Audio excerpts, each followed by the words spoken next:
Fala galera, bom dia, tudo bem com vocês? Turma 601, aula de Educação Física. Gente, agora nós vamos iniciar a nossa última aula desse semestre. Nossa aula de revisão de todo o conteúdo que nós vimos no nosso semestre. Semana que vem nós teremos a nossa aula de recuperação, mas eu tenho certeza que a maioria de vocês não vai estar lá, né? Não vai estar participando. Então, galera, eu peço aos senhores, prestem atenção nessa aula, façam suas anotações e eu tenho certeza que 2021 vai ser um ano muito melhor para todos nós. Vai ser um ano de grandes vitórias, de grandes acontecimentos. Vamos lá, o primeiro tema que eu separei aqui para vocês é a importância dos ouvidos para o movimento humano. Nós sabemos que os ouvidos eles são responsáveis por captar os sons, né, do mundo exterior e levá-los até o cérebro, que vai interpretar esses sons e devolver, né, desenvolver a resposta mais adequada. Mas vocês sabem qual é a principal influência dos sons para o movimento humano? Principalmente quando esses sons estão em volumes elevados. Foi isso que nós vimos lá no nosso terceiro bimestre. Que esse som, se ele estiver em volumes muito alterados, ele pode causar, além da perda significativa da audição, se essa exposição a sons em volumes elevados acontecer durante períodos muito prolongados. E além disso, a exposição a volumes excessivos pode também alterar os seus batimentos cardíacos, as batidas do seu coração. Pode também alterar a sua visão. Vejam como todas as estruturas do seu corpo estão relacionadas. Você está lá exposto durante muito tempo aos sons altos e estudos comprovam que você pode ter a sua visão alterada. Além disso, pode também alterar o seu tempo de reação. Tempo de reação, lembrando, é o intervalo de tempo entre um estímulo e uma resposta motora adequada. Imaginem só que você está numa prova de natação, por exemplo. Você está lá em cima do bloco de partida esperando o sinal do árbitro para você poder mergulhar na piscina e iniciar a sua prova, certo? Se você tem o costume de estar sempre exposto a sons muito altos, a sons com volumes excessivos, esse tempo, entre o tempo que você escuta o estímulo e você realiza o mergulho, vai ser maior, fazendo com que você perca mais tempo e tenha o seu desempenho prejudicado na prova. Então, galera, vamos nos atentar para sempre cuidar da nossa audição. Está sempre escutando ali, ó, com fone de ouvido, em um volume agradável, em um volume saudável. Daí nós falamos sobre as várias formas de estímulo, né, auditivo, como o próprio exemplo aqui da natação, a campainha e a resposta da criança. E vimos aqui esse pequeno texto que eu vou fazer a leitura com vocês, ó. Muitos de nossos movimentos conscientes, ou seja, os nossos movimentos voluntários, eles são influenciados pelos sons que nós ouvimos. Ou seja, os sons que os nossos ouvidos captam ao nosso redor. Esses sons, eles são conduzidos ao nosso cérebro. O que o cérebro faz? Interpreta e toma a decisão sobre o que fazer em relação a eles, em relação a esses sons. Quando atravessamos a rua, por exemplo, e um veículo buzina, aceleramos o passo, mesmo sem olhar para o carro. Viram, galera, a reação das pessoas referente aos diferentes sons que são ouvidos? E é isso que nós temos a comentar sobre a importância dos ouvidos para o movimento humano. Galera, não esqueçam esse tópico, é bem importante para a nossa vida diária. Se você quer manter a saúde dos seus ouvidos, você precisa se atentar à exposição, não somente ao fone de ouvido, mas à televisão, ao volume da televisão, do rádio, ainda a exposição aos ambientes, né? Como, por exemplo, locais de grande fluxo de veículos, né? Onde tem muita buzina, barulho de carro, devem ser também evitados por quem pretende manter a saúde dos seus ouvidos em dia. Próximo tema está aqui na nossa unidade 10, as capacidades do movimento humano. Força muscular, velocidade e potência muscular. O que nós falamos aqui quando nós vimos essa unidade? Quando nós pensamos em força muscular, os homens, eles geralmente têm mais força nos membros superiores, né, nos braços, do que as mulheres. Por isso, em alguns esportes como levantamento de peso, arremesso de disco, judô, os homens acabam tendo um pouco mais de vantagem.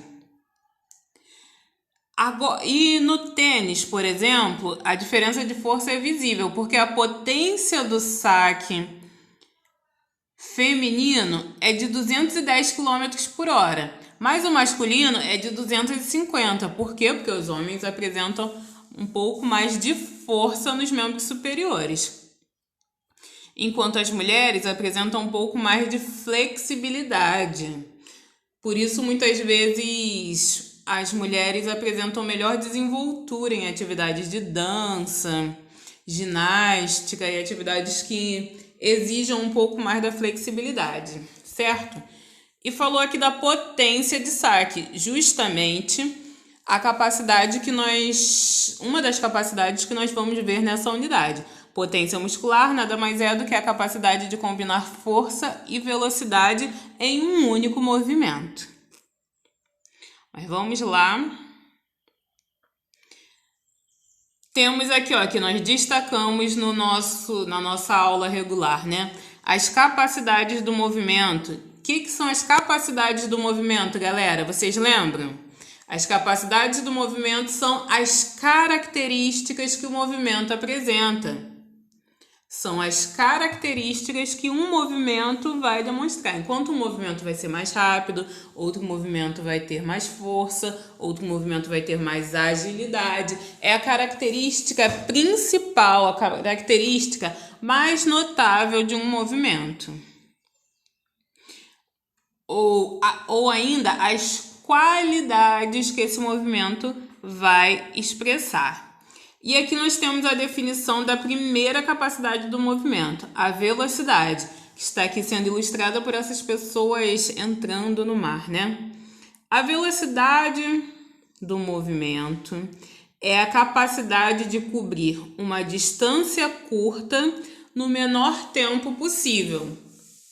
Ou ainda pode ser caracterizada pela capacidade de ir de um ponto a outro no menor tempo possível. Talvez ir da sua casa até a padaria e da sua casa até o mercado no menor tempo possível.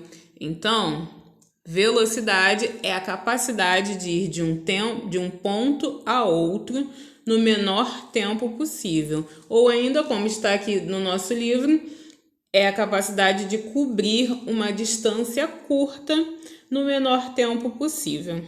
Certo? Podemos partir para a segunda capacidade do movimento?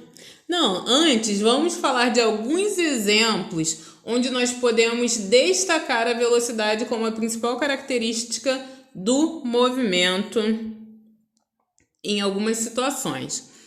Podemos falar em provas de corrida, provas de natação, onde a pessoa precisa chegar lá do outro lado da piscina no menor tempo possível. Provas ou ainda, não precisa ser uma competição propriamente dito. Uma pessoa que precisa ir da sua casa até o mercado e retornar no menor tempo possível. Certo, galera? Temos muitos exemplos aí onde a pessoa pode ter a velocidade sendo destacada nos seus movimentos.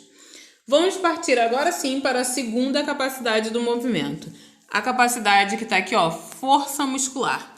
Galera, esse exemplo aqui do livro, ele vem justamente para desmistificar o conceito que às vezes a gente tem formado na nossa cabeça, né, no nosso inconsciente de força.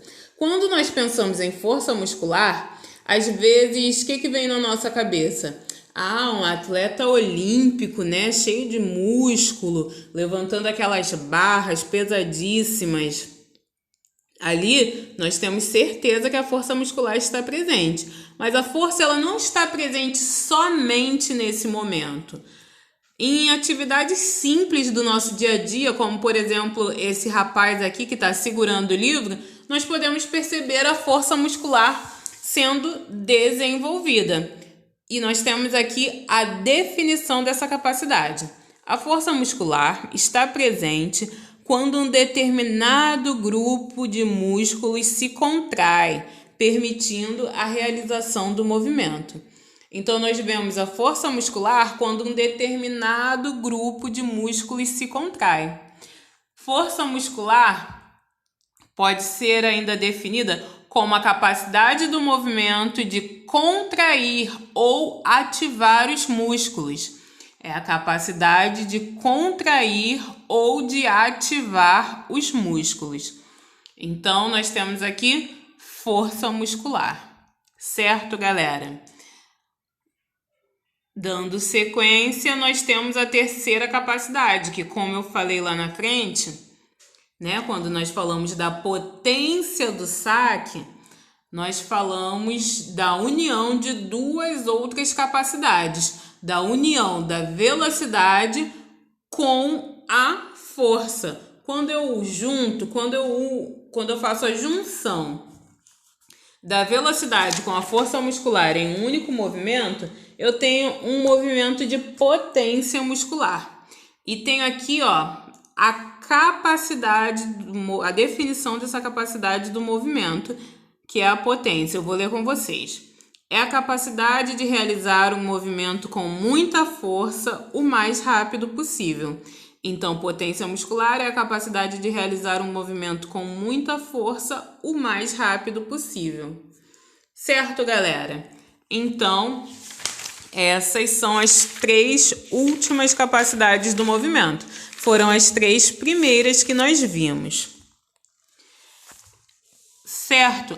Agora, galera, o que eu vou pedir aos senhores? Que retornem lá no nosso livro. Façam a leitura das unidades 9 e 10 do nosso livro. Façam a leitura bem atenta.